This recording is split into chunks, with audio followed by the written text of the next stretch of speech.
우리가 함께 짚어보려고 하는 것은 이제 복음의 기초적인 내용이에요. 그래서 이 말씀을 한번 주일 오후에 기초적인 내용을 접해가면서 또 수요일 날은 이제 로마서를 통해서 이 로마서에서 우리가 무엇을 삶에 적용할 것인가 이것을 배워가려고 합니다. 지난 수요일이 로마서 첫 시간이었는데 질문이 이런 질문이었어요. 예수님 믿고 무엇이 달라졌습니까? 그런 거예요. 그러니까 뭔가 좀 달라져야 되겠죠? 예수 믿으면 내 삶에 있어서, 내 가치관에 있어서, 의식에 있어서, 세계관에 있어서 뭔가 좀 달라지는 게 있어야 되는데 뭐가 달라졌나? 예수 믿어도 뭐 매냥 똑같더라. 네. 예수 믿는 것 받은 증거 많도다. 찬송가는 있지만 그건 찬송가고 내 삶은 받은 증거 없도다. 계속 이렇게 되어서는 안 되겠죠. 많은 것들이 어떤 충격적인 사건 이후에는 변화가 일어납니다. 이전과 똑같지 않아요. 뭔가 달라져도 달라지게 돼 있어요. 이번 코로나 사태 이후로 분명히 많은 것들이 달라질 겁니다. 이미 달라져 가고 있고 우리도 경험했고 더 많은 지각의 변동이라고 할 만큼 혁명적인 변화가 일어날 수도 있어요. 긍정적인 변화도 있을 수 있고 부정적인 변화도 있을 수 있어요. 늘 우리가 어려운 소리만 들었으니까 오늘 좀 좋은 소리 한번 들어봤으면 좋겠는데 코로나 이후에 무엇이 달라졌나에 대해서 유미호라고 하는 기독교 환경교육센터 산림센터장이라고 하는 교수님인데요. 이분이 이런 글을 올렸어요. 제가 좀 인용해서 말씀을 드리려고 합니다.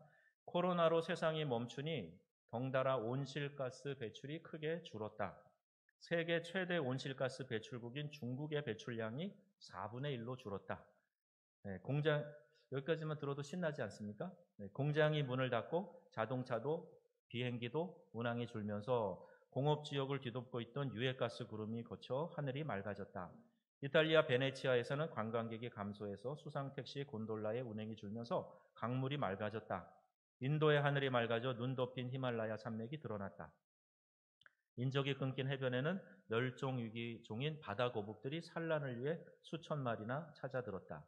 중략하고 아무래도 2020년은 바이러스로 인한 인간의 멈춤이 지구에게 쉼을 가져다 준 지구 안식년으로 기억될 것 같다. 이런 얘기예요. 나름 의미 있지 않습니까? 우린 코로나 때문에 다 나빠졌다 그러는데 이렇게 생각해 보면 생태계에 있어서 지구 환경에 있어서 오히려 더 좋아진 점도 있구나. 지구 안식년이네. 이렇게 생각할 수도 있단 말입니다. 우리 개인적으로 예배를 그동안 갈급해하고 잘 못 모이는 그런 물리적인 상황 때문에 힘들었어요. 그러니까 이제 예배를 다시 모이게 되었다. 그러니까 물꼬가 트인 것 같죠? 그동안 예배가 별거 아닌 줄 알았는데 역시 예배 못 드리니까 참 힘들다. 그러니까 예배 드리니까 좋다. 어떤 분은 그래요. 수요 예배 안 드리니까 일주일이 왜 이렇게 길게 느껴지는지 모르겠다. 이제 수요 예배 드리니까 또 나오셔서 예배 드리고 중간에 충전하고 다시 말씀으로 생활에 적용하면서 그렇게 살아가면 되시겠죠. 예. 그러니까 여기 계신 분들은 수요일 날 다 나오실 거죠. 예. 뭐 울며 겨자 먹기로 대답은 하셨어요. 대답한 거는 꼭 지켜주시면 좋겠고요. 자, 이제 교재를 한번 살펴볼 건데요. 이 교재 여러분에게 복사해서 첫 번째 과를 나눠드렸는데 맨 앞에 일러두기 부분을 같이 복사해서 드렸습니다. 한번 왜 이 과정을 우리가 공부해야 하는지 자세히 설명이 되어 있어요. 얼마나 우리 교단의 교육국이 참 탄탄합니다. 교재도 만들고 교육 커리큘럼을 개발하고 그러는데 이 교재는 지금은 이제 다른 부서로 옮겼지만 전에 그 유인종 국장이라는 분이 교재를 편찬을 하셨어요.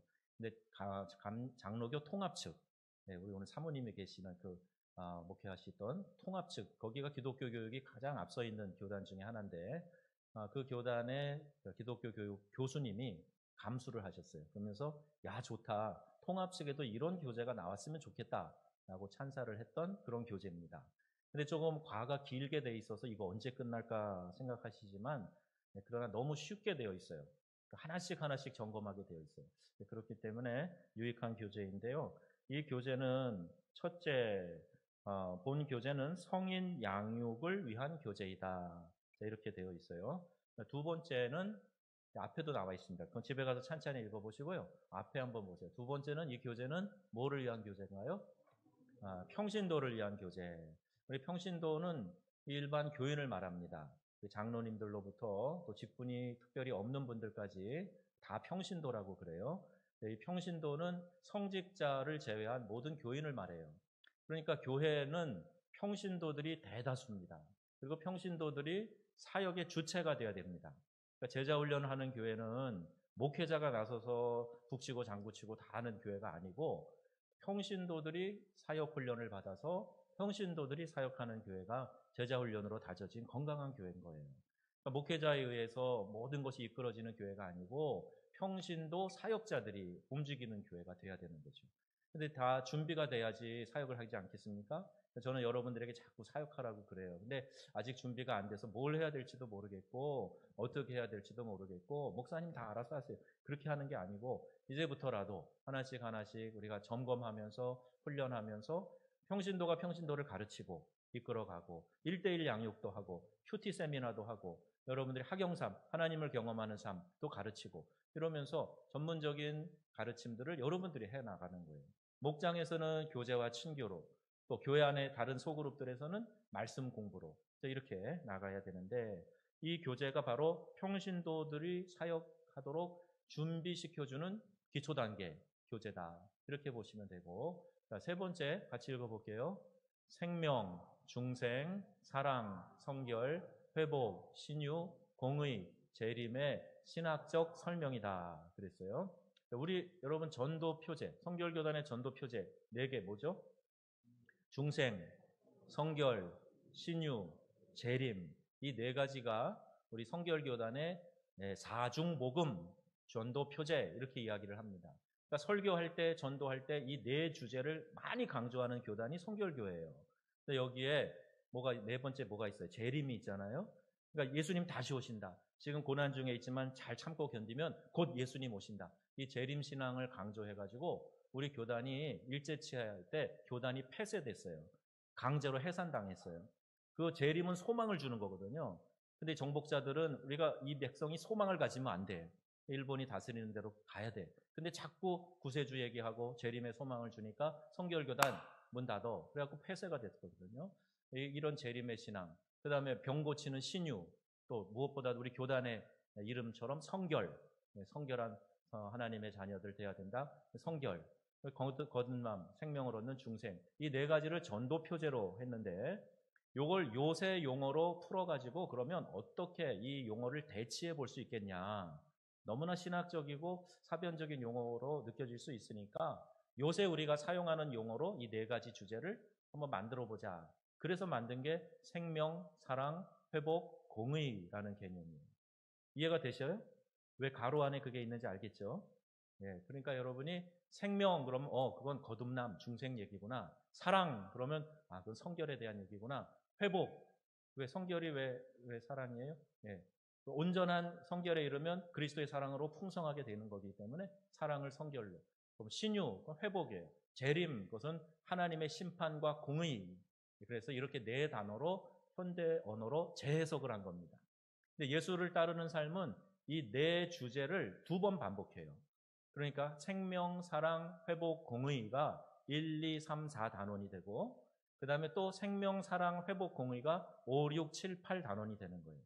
이제 수요일, 금요일 반에서 모이는 분은 5, 6, 7, 8에서 생명, 사랑, 회복, 공의 그 단계로 배우게 되시고 주일 오후에 오시는 분들은 이 생명, 사랑, 회복, 공의를 1, 2, 3, 4단원에서 배우게 되는 겁니다. 그러니까 금요일, 수요일 오시는 분들도 오늘 다 오셔야 8단원을 다 끝낼 수 있게 되는 거예요. 20주 만에. 안 그러면 우리가 40주를 가야 되는 거죠.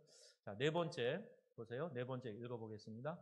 각 주제에 대한 고민, 결단, 실천하는 워크숍 교재다. 그랬어요.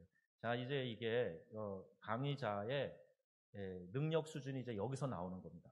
교재는 소그룹에서 얘기하면서 공부하도록 만들어진 교재예요. 지금 저는 여러분들 앞에 혼자 서가지고 강의하고 설교하듯이 이거를 해야 되는 거예요. 굉장한 이 트랜스포메이션이 필요한 거죠. 이 변화를 어떻게 할 수가 있을까? 굉장히 고민이 되고 어렵습니다. 저를 위해서 기도해 주시고 여러분들에게 지루하지 않게 어렵지 않게 잘 전달될 수 있으면 좋겠어요. 이 4개의 중요한 골자를 가지고 한다 하는 거 기억하시고요. 중생, 성결, 신유, 재림을 요새 말로 어떻게 다시 해석한다고요? 생명, 사랑, 회복, 공의. 예, 이렇게 이해하시면 주제 이해가 쉬울 겁니다. 자, 오늘 첫 번째 1단원. 1단원이 지금 뭐였죠? 생명이었죠? 중생에 대한 거예요.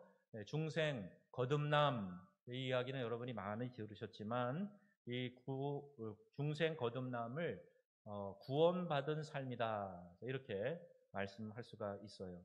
중생이 뭡니까?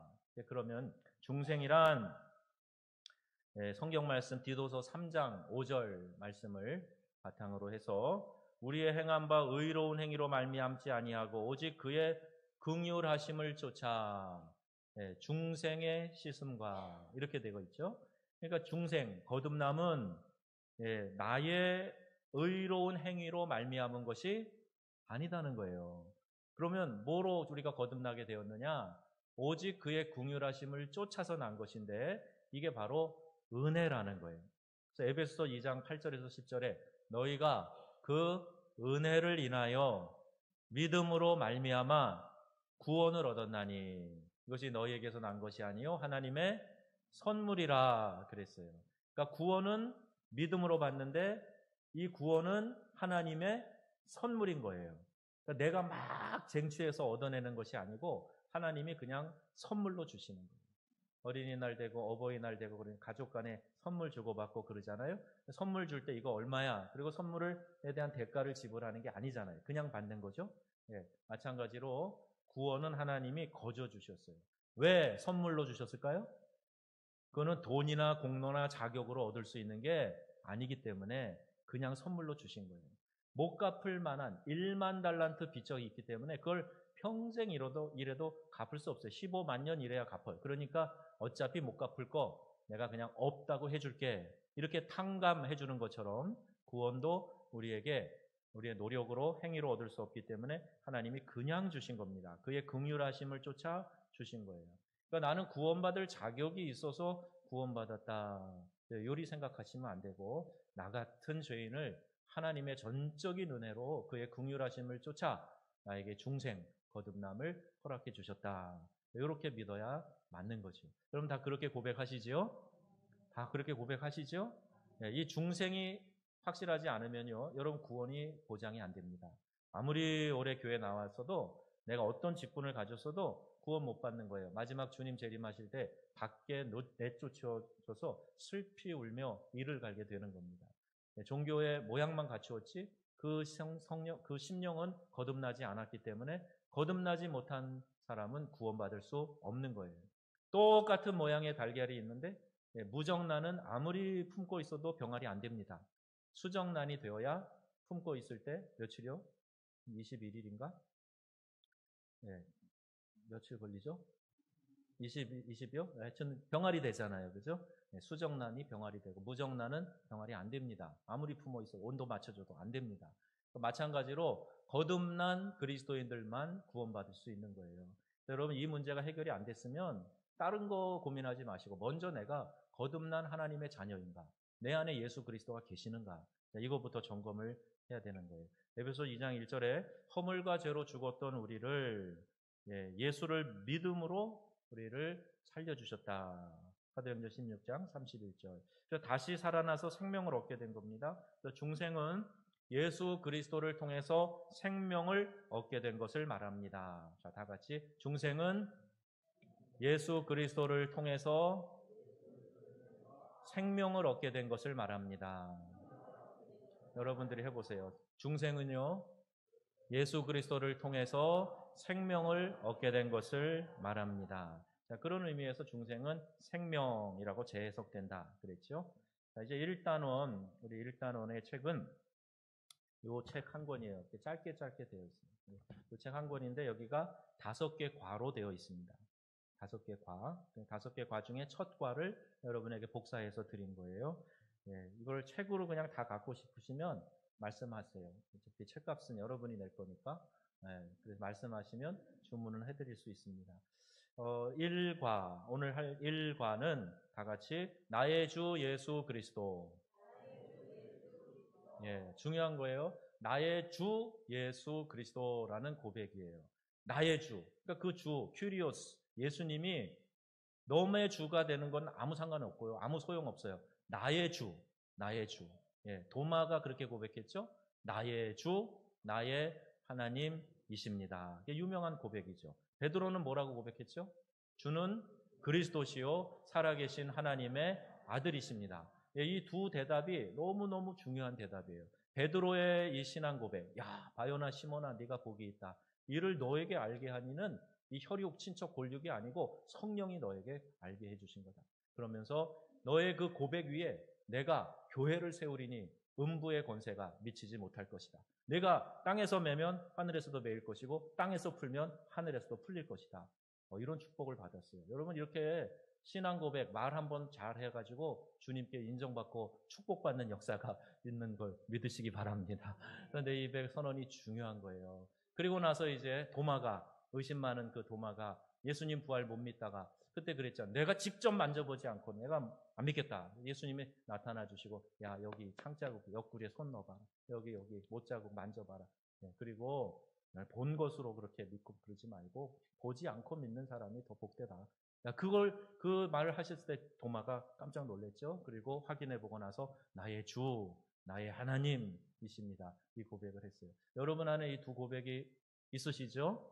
네, 그래서 나의 주 예수 그리스도 이 고백이 첫 번째 고백이 되는 거예요. 나 이거 다 알아.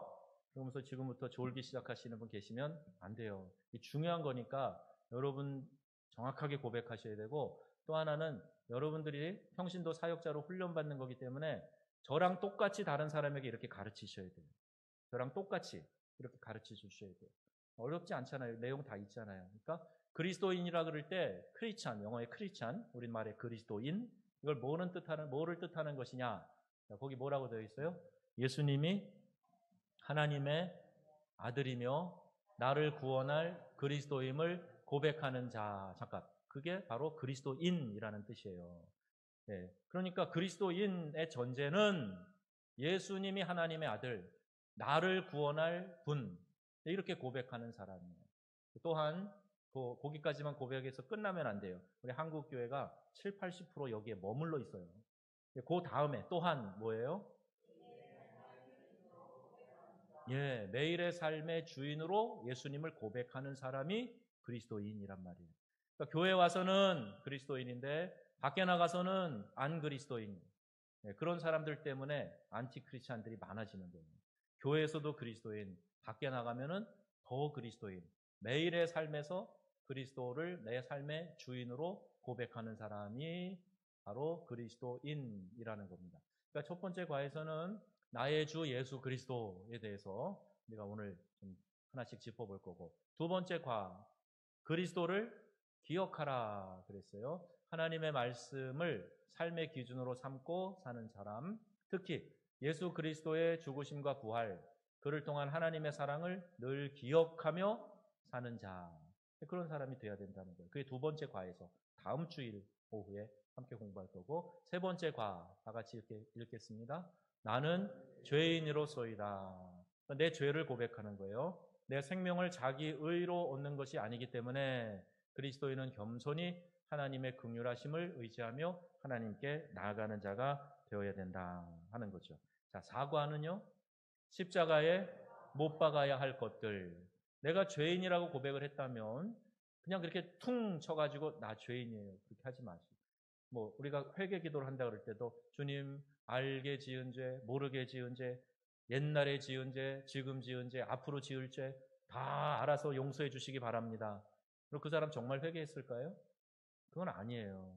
그냥 회개라는 것은 구체적으로 성령께서 내 마음에 감동을 주셔서 깨닫게 하는 것을 끊어버리는 거예요. 메타노이아, 돌아서는 거예요. 먼저 자백하고 그리고 그 길에서 돌아서는 거예요. 이게 회개거든요. 그러니까 나는 죄인으로서이다 라고 고백하면서 그 다음에 십자가에 못 박아야 할 것을 구체적으로 생각해 봐야 되는 겁니다. 자신의 옛사람의 모습과 태도를 어떻게 간직하고요? 버리고 새로운 생명에 합당한 삶을 사는 사람이 되어야 된다는 거예요. 앞에 일과에서 생명, 중생, 거듭남 얻었잖아요. 그러면 이제 마귀의 자녀에서 하나님의 자녀가 되었잖아요. 그러면 거기에 품성에 그 자격에 합당한 삶을 살아야죠. 여전히 내가 하나님 자녀 되었음에도 불구하고 십자가에 나의 옛 자아 죄악들을 못 박지 않고 여전히 끌고 다녀. 그리고 그 삶의 모습을 즐거워해요. 그러면 안 된단 말입니다. 근데 이게 쉬운 얘기 같지만 쉽지가 않아요. 그래서 구원은 은혜로 거저받지만 구원받은 자녀답게 사는 것은 최선을 다해서 노력하면서 훈련하면서 살아가야 돼요. 그러지 않으면 이게 수월하게 쉽게 되는 게 아닙니다. 자, 예를 들면 돼지는 구정물 통에 뛰어들어가는 걸 좋아해요. 그죠? 예, 돼지를 깨끗하게 씻겨놔도 돼지는 그 속성상 진흙더미의 구덩이에 더러운 곳에 뛰어들어가는 걸 좋아한단 말이에요. 그러니까 우리 안에 옛 자아의 성품이 있어요. 계속해서 우리를 육체의 소욕으로 옛 자아의 모습으로 우리를 끌고 가는 거예요. 그러니까 이거를 저항하려면 그냥 얼렁뚱땅 대충 이렇게 해가지고 안 된단 말입니다. 날마다 주님 앞에서 내가 바로 서야 되고 말씀 따라 날마다 살아가야 되고 실족하지 않기 위해서 주의 말씀을 내 발의 등이요 내 길의 빛으로 알고 그 말씀을 사모하면서 살아가야 돼요. 그러니까 이런 것이 잘 되어 있지 않으면 이 배 조종할 때 배가 자동 조종 장치라는 게 있대요. 그걸 눌러놓으면은 그 방향으로 계속 배가 가려고 힘을 쓰는 거예요. 근데 이거를 딱 붙잡고 있어도 일단 그 자동 조정 장치에 걸려 있으면 계속 그 방향으로 가려고 그러기 때문에 조정이 어렵대요. 요트 하나씩 가져보세요. 저도 그 설명을 이해를 못하겠는데 리고런 목사님 책에 나와 있더라고요. 요트를 운전을 안 해봐서. 그런 자동 조정 장치가 우리 안에 있어요. 어디를 향하는? 죄로 향하는. 그러니까 이거를 억지로라도 틀으려면은 이것이 완전히 우리에게 체화되고 습득되도록 말씀 훈련을 받아야 되고 사역 훈련을 받아야 돼요. 그래야 우리가 그리스도인답게 살아갈 수 있습니다. 정말 무서운 게 뭐냐 하면 목사가 되었는데 중직자가 되었는데 어떤 직분을 받았는데 거기에 걸맞는 삶을 살지 못하는 거예요. 그게 제일 어려운 거예요. 힘든 거예요. 그러니까 여러분들이 어떤 직분으로 어떤 사역으로 하나님께 영광을 돌릴지 그 직분과 사역이 귀하면 귀할수록 하나님 앞에서 상급이 크고 귀할 텐데 그걸 잘 감당하실 수 있도록 잘 준비하시길 바랍니다. 잘 부탁합니다. 네, 잘 준비하셔야 돼요. 목사의 사명은 평신도를 도와주는 거예요. 여러분들이 사역 잘하도록 도와주는 게 목사의 사명이에요. 목사가 자기 혼자 사역을 다 하는 게 아니고요. 네, 막 접시 돌리기 하듯이 이렇게 하는 게 아니고 여러분들이 사역을 각자의 사역을 은사별로 사역을 잘 감당하시라고 도와드리는 거예요. 그러니까 그 부족한 것들을 여러분들이 인정하셔야 되고 배워야 되고 그래야 잘할 수 있죠. 요만큼 알고 다 아는 것처럼 그렇게 생각하는 사람이 제일 무서운 사람. 네, 다 새로 다시 배운다. 그런 마음을 가지고 다시 배워나가야 됩니다. 자, 우리가 생명을 얻었으면 옛 자아의 모습과 태도를 버리고 생명에 합당하게 살아야 되고 새롭게 하시는 성령의 능력과 은혜를 구해야 된다. 그리고 5가에서는 변화된 삶이에요. 이제 변화된 삶. 새로운 삶을 얻은 자로서 자신의 삶이 어떻게 변화되었는지 고백하는 시간이에요. 그리고 날마다 더욱 새롭게 변화되어가는 자신의 삶을 소망하면서 이 단원을 마무리하게 됩니다. 5가가 그렇게 진행이 되는 거예요. 저희가 1:1 양육자 훈련을 해보니까 그 짧은 기간 안에서 3달 하는 동안에도 나에게 새로운 가족이 생긴 것 같아요. 내가 이렇게 전에 좋은 걸 알긴 알았는데 잘 못했는데 이렇게 같이 말씀 훈련 하다 보니까 내가 말씀이 이렇게 달고 좋더라고 하는 고백을 하는 분도 계셨어요. 그러니까 그분이 중직자예요. 그런데 그동안까지도 내가 이걸 알긴 알았지만 직접 맛으로 경험을 못했는데 다시 훈련을 하면서 그 맛을 느끼게 되었다. 얼마나 귀한 겁니까? 네, 목사도 마찬가지예요. 목사도 다시 저희도 무슨 세미나에도 가고 어떤 특별한 훈련 프로그램에도 들어가고 그러면서 다시 그런 느낌을 갖게 돼요. 신학교에 들어가서 가졌던 초심도 생각해보고 처음 안수 받을 때 가졌던 초심도 생각해보고 그런 기회들이 필요해요. 그러니까 변화된 삶, 생명으로 이끄는 삶을 내가 다시 한번 새롭게 인식하고 새롭게 도전하고 나가고 그러면 그것이 얼마나 내 삶에 유익이 되는지를 고백하게 된다 하는 겁니다. 자, 여기까지 단원 해설을 마치고 이제 1과 나의 주 예수 그리스도에 대해서 한번 생각해 볼게요. 자, 각 과마다 교육 주제가 있어요. 교육 주제는 같이 좀 복창을 하면 좋겠는데요. 예수님은 그리스도시며 복창. 예수님은 그리스도시며 나의 삶의 주인이시다. 다시 한번 다 같이 예수님은 그리스도시며 나의 삶의 주인이시다. 예. 자, 이것을 우리가 방금 이제 요한복음 4장 7절로 26절 사마리아 여인과 예수님의 대화를 통해서 우리가 쭉 읽었습니다. 제가 참 감사한 것은요, 요새는 설교할 때 본문을 몇 절 잡지 않아요. 한 절, 길어야 세 절 이렇게 잡아요. 사람들이 설교 본문, 이 성경 본문을 길게 잡는 것조차도 실증을 냅니다. 지금 우리 사람들의 모습이 그래요. 그러니까 설교 본문을 짧게 잡고 설교도 짧은 임팩트로 교인들이 그냥 감동받고 나가도록 그렇게 하는 거예요. 예. 그런데 여러분 시대가 아무리 그래도 아까 제가 여러분들 성경 봉독 26절 하는데 보니까 처음 읽으실 때나 마치실 때나 소리가 동일하더라고요. 제가 그냥 안 듣는 것 같아도 다 들으면서 예민하게 들어봤는데 처음 시작할 때나 끝날 때까지 동일하게 힘있게 또박또박 읽으셔서 새벽기도 오시는 분들 제가 종종 얘기하잖아요. 내 입으로 하나님의 거룩한 말씀을 되뇌일 수 있는 게 얼마나 큰 축복이에요. 근데 그거를 내가 감동으로 또박또박 읽어나가는 거 이거 얼마나 귀한 일입니까? 우리 교회는 기본이 되어 있어요. 그런 기본이. 네, 기본이 되어 있어요. 아까 안 하신 분들은요. 괜찮아요. 다음에 또 그렇게 하시면 됩니다. 끝까지 말씀을 잘 읽어 나가시고 그래서 긴 절인데 안 끊고 그냥 다 읽었어요. 이와 본문을 유사하게 또 살펴볼 수 있는 본문이 요한복음 1장 43절에서 51절, 창세기 28장 10절에서 15절, 누가복음 10장 1절에서 10절 말씀도 도움이 되는 말씀이니까 한번 찾아보시면 좋겠는데요. 누가복음 19장에 있는 말씀은 삭개오에 대한 말씀이에요. 세리장, 부자, 삭개오. 예수님이 지나가실 때 예수님 얼굴이라도 한번 보려고 그 돌무화과 나무, 옛날에 뽕나무 그러던 거기 올라가 가지고 있을 때 예수님이 삭개오야 내려와라. 내가 오늘 너희 집에 유하여야 되겠다. 그리고 예수님이 들어가시니까 삭개오는 너무너무 좋아가지고 내 재산의 절반을 잘라서 가난한 자들에게 주겠습니다. 남의 것을 토색한 것이 있으면 4배로 갚겠습니다. 그러지 않아요. 변화가 일어난 거죠. 예수님 만나면 이런 변화가 일어나는 거죠. 그 얘기가 그 본문이 누가복음 19장입니다. 오늘 새길 말씀은 뭐냐면요. 마태복음 16장 16절인데 요절 말씀이라고 할까요? 여러분들이 좀 한번 머리에 담아두시면 좋겠어요. 시몬 베드로가 대답하여 이르되 마태복음 16장 16절 다 같이 앞에 보시면서 시몬 베드로가 대답하여 이르되 주는 그리스도시요 살아계신 하나님의 아들이시니이다. 아멘. 이 말씀은요 여러분이 외워주시면 좋겠습니다. 오늘 이 과를 통해서 내가 예수님에 대해 알고 있던 것 이걸 좀 더 확실히 알 수 있으면 좋겠어요. 예수님이 하나님이시고 메시아다라는 사실을 확실히 알면 좋겠어요.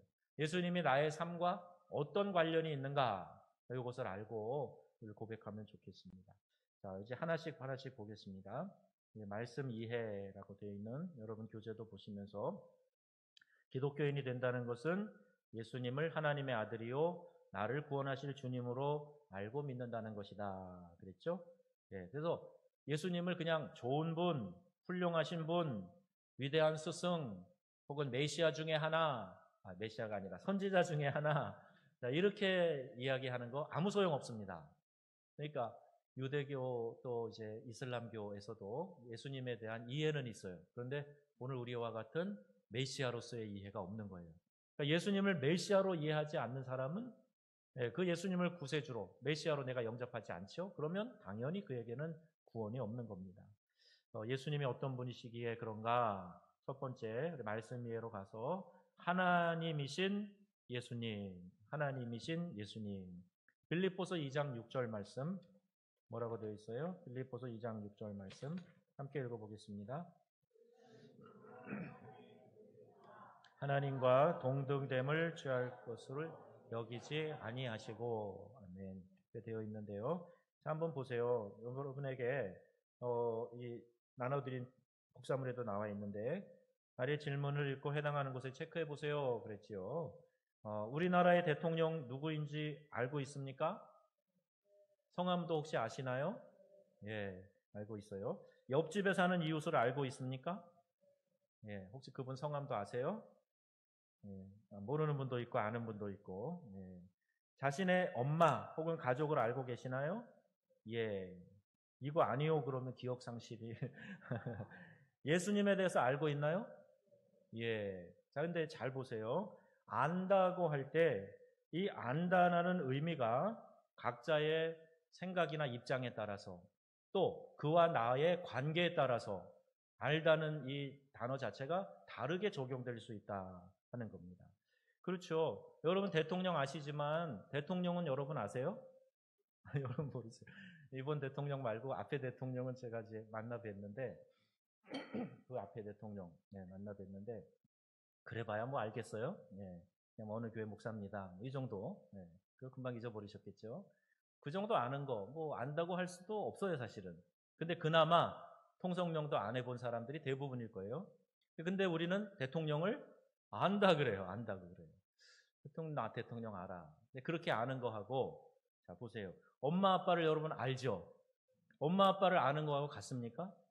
엄마, 아빠의 체온, 따뜻한 손길, 심지어는 엄마 품에서의 나는 냄새, 아빠의 그 어떤 목소리. 저는 옛날에요, 저희 아버님 구두, 아버지 구두 닦아드리고 용돈 벌고 그럴 때, 매일 주신 건 아니지만, 아버지 구두를 이렇게 닦을 때, 아버지 얼굴이 구두 코에 비치는 거예요.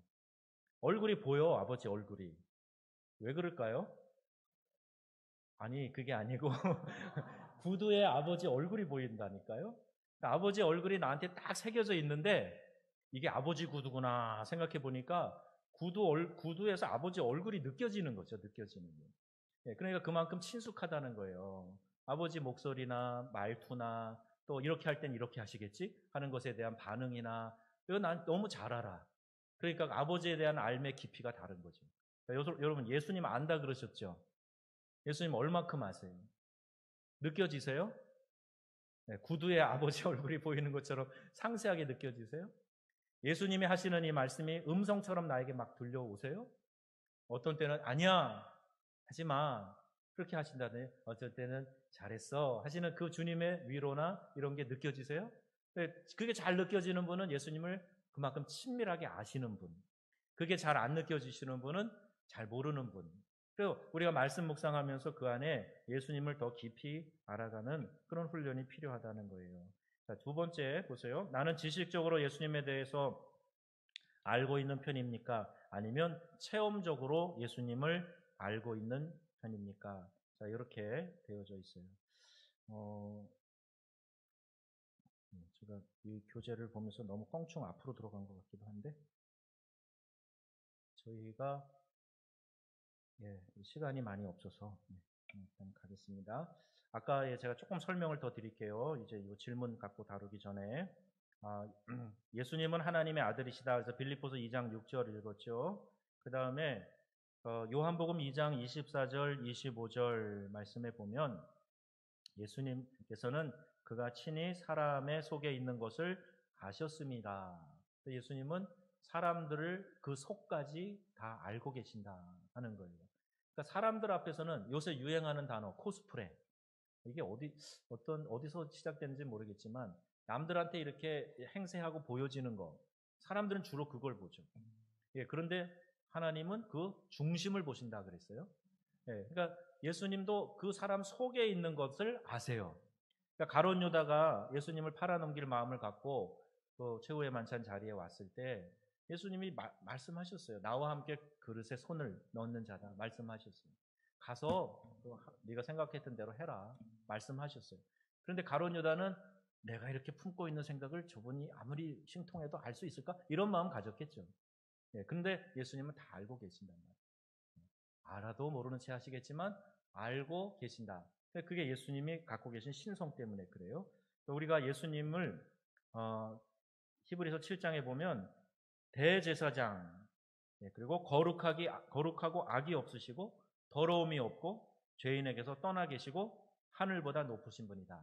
그러니까 예수님의 이 신성에 대해서 알아야 되고, 두 번째, 예수님을 바로 안다 그럴 때 지식적으로 정보로 예수님을 아는 게 아니고 체험적으로 예수님을 알아야 돼요.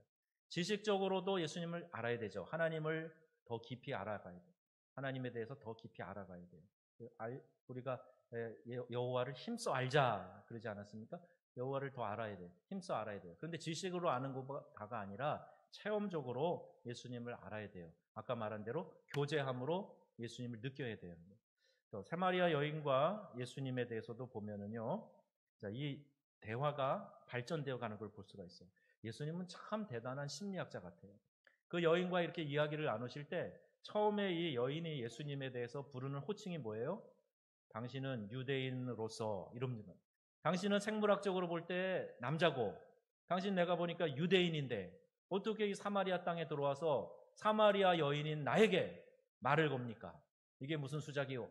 그런 뜻에서 당신은 유대인 남자로서 왜 나한테 이런 이야기를 합니까? 유대인 남자로 예수님을 이해했어요. 그 다음에 이야기를 나누다 보니까 당신이 야곱보다 그럼 더 크십니까? 그래요. 지금 수가라는 거는 옛날에 세겜일 수도 있어요. 세겜 운물이 있는 그곳. 근데 그 세겜 수가성에서 야곱의 운물이 있단 말입니다. 그리고 이제 이들이 바벨론에서 돌아올 때 다시 예루살렘 복원한다고 할 때 사마리아인들을 끼워주지 않았어요. 이미 아시리아에 의해서 혼혈이 되었기 때문에 정통 유대인으로 인정을 안 했던 거예요. 그러니까 자기들도 화가 나서 이 수가에다가 이쪽에 사마리아 땅에다가 그들의 예배 드리는 성소를 지어놓고 예루살렘에 갈 필요 없다. 이곳에서 그리심산에서 예배하면 된다. 자, 이렇게 지금 나눠져 있는 상태예요.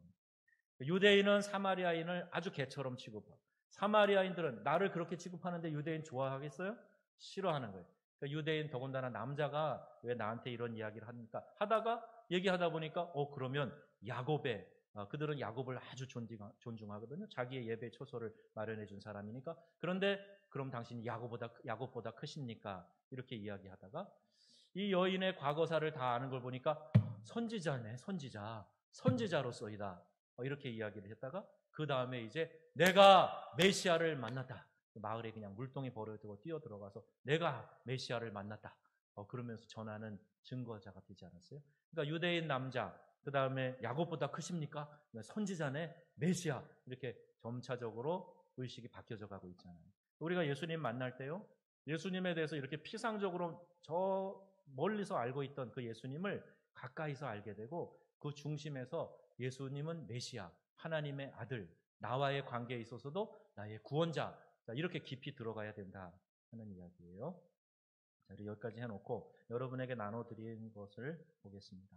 마음은 급하고 할 것은 많고 1시간 반 동안 해야 되는 거를 30분에 어떻게 해야 될지 좀 지혜가 필요합니다. 예수님에 대해서 알 때도 여러분 이렇게 체험적으로 아셔야 돼요. 근데 여러분 지식으로 안다 하는 것과 하고 체험적으로 안다 하는 것이 차이가 있어요. 우리 교재 해설서에 보면은 영어의 know라는 I know 할 때 나는 당신을 압니다. 그럴 때 지식적으로 안다는 뜻이에요. 근데 이것이 헬라어에는 기네스코라고 하는 단어입니다. 성경에 기네스코, 지식으로 안다는 거예요. 근데 영어에도 I know 할 때 나는 당신을 안다라는 것도 있지만 I see 하는 게 있어요. I see, S-E, 본다. 그러니까 I see 할 때는요, 눈으로 본다라는 것보다 이해한다, 경험적으로 알고 있다, 이런 뜻에 더 가까워요. 근데 프랑스어는 더 정확합니다. 프랑스어에서는 안다라는 두 단어가 분명하게 따로 있어요. 하나는 꼬네트라고 하는 동사고 하나는 사부아라고 하는 동사예요. 그러니까 나는 수영할 줄 알아.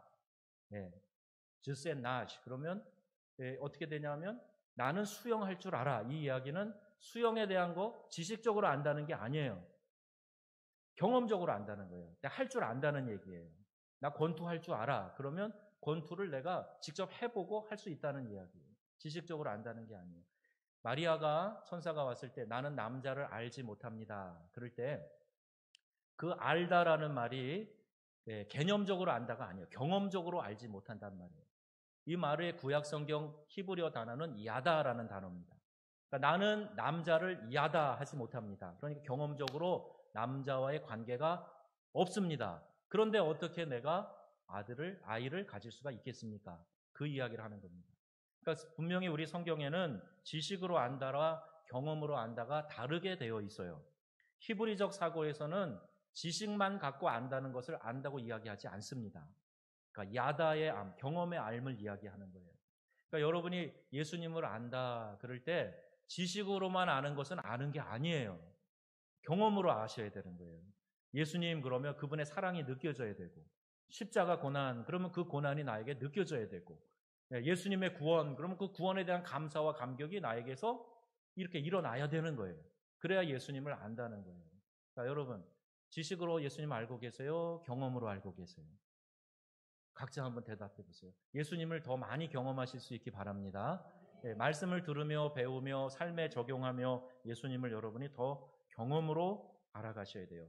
지식으로도 알아야 되겠죠? 그런데 거기서 그치면 안 됩니다. 경험으로 가셔야 돼요. 예수님이 나의 삶과 어떤 관계가 있는가 하는 것도 제가 응답하기부터 지금 보고 있네요. 그것도 아셔야 돼요. 예수님이 나의 삶과 어떤 관련이 있는가 하는 거, 이것을 아셔야 됩니다. 자, 다시 앞으로 돌아와서 기억하기와 반성하기, 거기에 성경 구절만 한번 같이 찾아보도록 하겠습니다. 요한복음 4장 9절 말씀이에요. 요한복음 4장 9절. 혹시 아까 그 사마리아 수가성 사진 있습니까? 지도. 카톡으로 보내준 거. 지도 있으면 띄워주세요. 요한복음 4장 9절. 자, 함께 읽어보겠습니다. 사마리아 여자가 이르되 당신은 유대인으로서 어찌하여 사마리아 여인인 나에게 물을 달라 하나이까 하니 이는 유대인이 사마리아인과 상종하지 아니함이로라.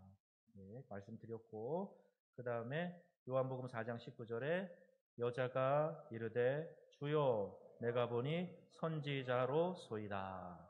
조금 발전했죠. 요한복음 4장 25절에서 26절에 여자가 이르되 메시아 곧 그리스도라 하는 이가 오실 줄을 내가 아노니 그가 오시면 모든 것을 우리에게 알려주시리이다. 예수께서 이르시되 내가 말하는 내가 그라 하시니라. 아멘. 어떻게 이렇게 큰 소리로 읽으세요? 다 찾아 놓으셨어요?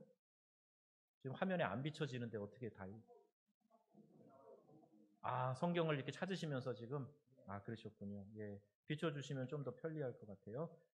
그래서 우리가 사마리아 여인과 만난 예수님 이 대화를 보면서 이 사마리아 여인이 예수님에 대한 이해의 깊이를 더해가고 있다 하는 거, 이걸 기억하시면 되겠습니다. 반성하기, 거기 예수님 바로 알기인데요. 우리 성경 본문을 찾아가면서 성경에서 예수님이 어떤 분이라고 말하고 있는지 우리가 함께 이야기를 해보면 좋겠어요. 아까 빌립보서 2장 6절은 찾아봤고요. 하나님과 본체신데 근본적으로 동등됨을 취할 것으로 여기지 아니하셨다 그랬고, 요한복음 1장 3절 다시 한번 읽겠습니다. 만물이 그로 말미암아 지은 바 되었으니 지은 것이 하나도 그가 없이 된 것이 없느니라. 이 말씀. 아멘. 그리고 이제 마지막 히브리서 7장 26절 같이 보겠습니다. 히브리서 7장 26절 다 같이 시작. 이러한 대제사장은 우리에게 합당하니 거룩하고 악이 없고 더러움이 없고 죄인에게서 떠나 계시고 하늘보다 높이 되시니라. 아멘. 자, 요 네 성경 구절을 여러분이 잘 기억하시면서 예수님에 대해서 바로 알기, 예수님을 정확하게 이해하는 데 필요한 네 성경 구절을 다 찾아보시고 여기다 적어 놓으시고 나눠드리는 거 계속 모아두시면 좋겠지요. 자, 이제 아까 조금 들어갔던 응답하기에서 나의 주 예수 그리스도 요 부분이에요.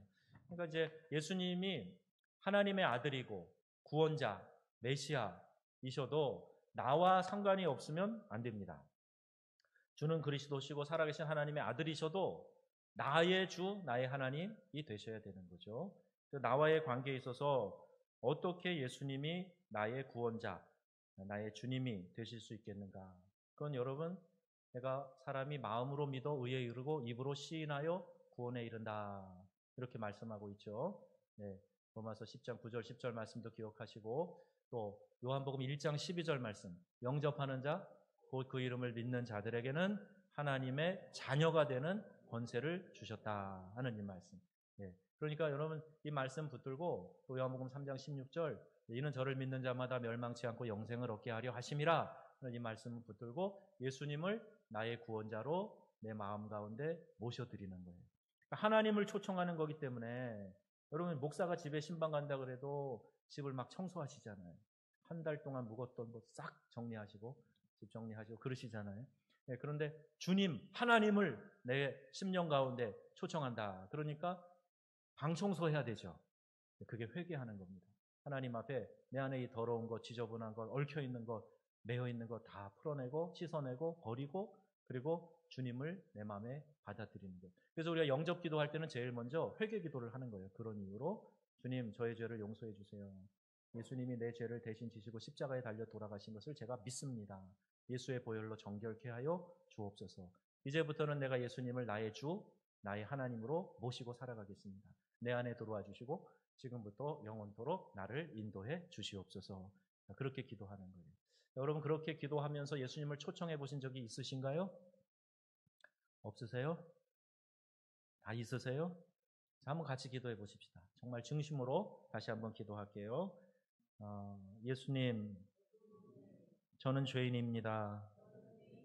저의 죄를 위해 십자가에서 죽으시고 부활 승천하셨으니 감사합니다.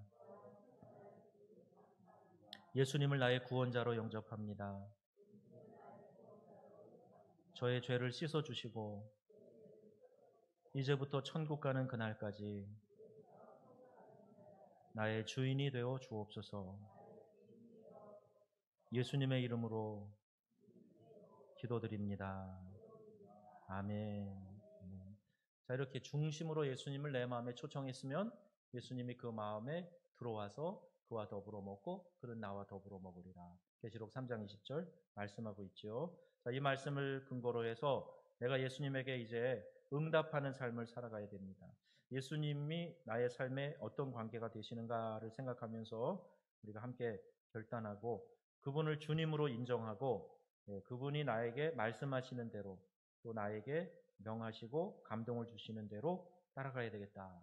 더 이상 종교인의 자리에 머물러 있지 마시고 여러분 스스로가 생명이 있는 그리스도인, 하나님의 자녀가 되셨으니 그에 걸맞는 삶을 살도록 작정하시고 주님을 따라가시는 귀한 성도님들이 다 되시기를 주님의 이름으로 축원합니다. 아멘.